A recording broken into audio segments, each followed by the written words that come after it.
आपल्या अमरावतीचे बीजेपी पक्षाचे कार्यकर्ता मले 2 झापड मारायच्या पहिले तुम्ही समजून घ्या की मी काँग्रेसचा नोय.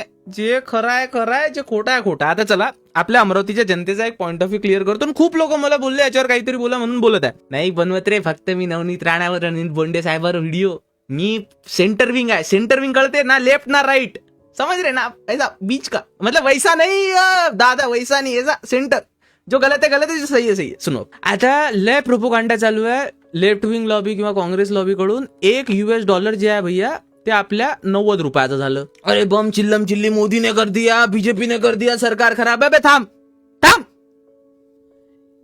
जॅपनीज येन जे आहे ना, जपानची करन्सी, ती 155 आहे. जसं हा 90 आहे ना आपला रुपया, तसं $1 155 रुपयाचं. बापरे, 155चं कसं बा? ते 140चं बी होतं, ते आता 155चं झालं. ओव्हरऑल आता तुम्ही याचं उदाहरण समजा, जे चायनीज युआन आहे, चायनाची जे करन्सी आहे, ते 7 पॉईंट समथिंग, आपण 7 पकडू, 7 रुपये पकडू. $1 आहे, $1. एका टाइमले ते 4 बी होती, एका टाइमले ते 5 बी होती, आता 7 झाली. तर विश्वाच्या सगळ्या करन्सी ह्या वाढत आहेत. काऊन डॉलर ओव्हरऑल स्ट्रॉंग होत आहे. कारण डॉलरचा इकॉनॉमिक्स असा आहे, लोकाले जे मोठ्या मोठ्या बँक्स राहते, ज्याला आपण FII म्हणतो, foreign institutional investor, foreign portfolio investor, जे मोठ्या मोठ्या इन्व्हेस्टमेंट हेज फंड्स वगैरे राहते ना, ते अमेरिकन बॉन्ड घेतात. अमेरिकन बॉन्ड हा कशात असतो? हा असतो डॉलरमध्ये. कसं समजू तुम्ही? अमेरिकन बॉन्ड हा सगळ्यात ट्रस्टेबल थिंग आहे. अमेरिका काय करते, कर्ज घ्यायसाठी अमेरिकन बॉन्ड देते. हे काय असते सांगतो मी तुम्हाला. 10 किलो साखर आहे ना, एका किराणा दुकानात 10 किलो साखर आहे आणि 100 लोक घेणारे आहेत.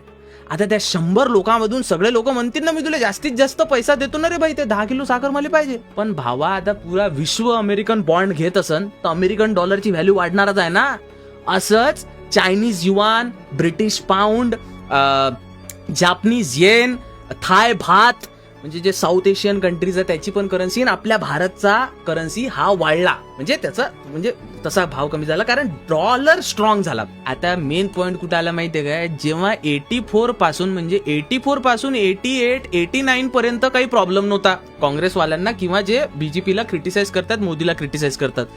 जेव्हा त्याला 90चा राऊंड फिगरचा आकडा भेटला, आणि ये तो मोदी की गलती. अबे डॉलर आणि INRचं मोदीचं काही घेणं देणं नाही. शिक्षा, चिकित्सा, डेव्हलपमेंट, रस्ते, याच्यातच बीजेपी आणि मोदीचं घेणं देणं आहे, समजलं? अब बीजेपी वाले बोलना मैं सिर्फ बीजेपी को हेट करता. थप्पड़ एक मारेगा तू, मैं गुदगुली करके निकल जाऊंगा. मस्ती नहीं मेरे से. हाँ.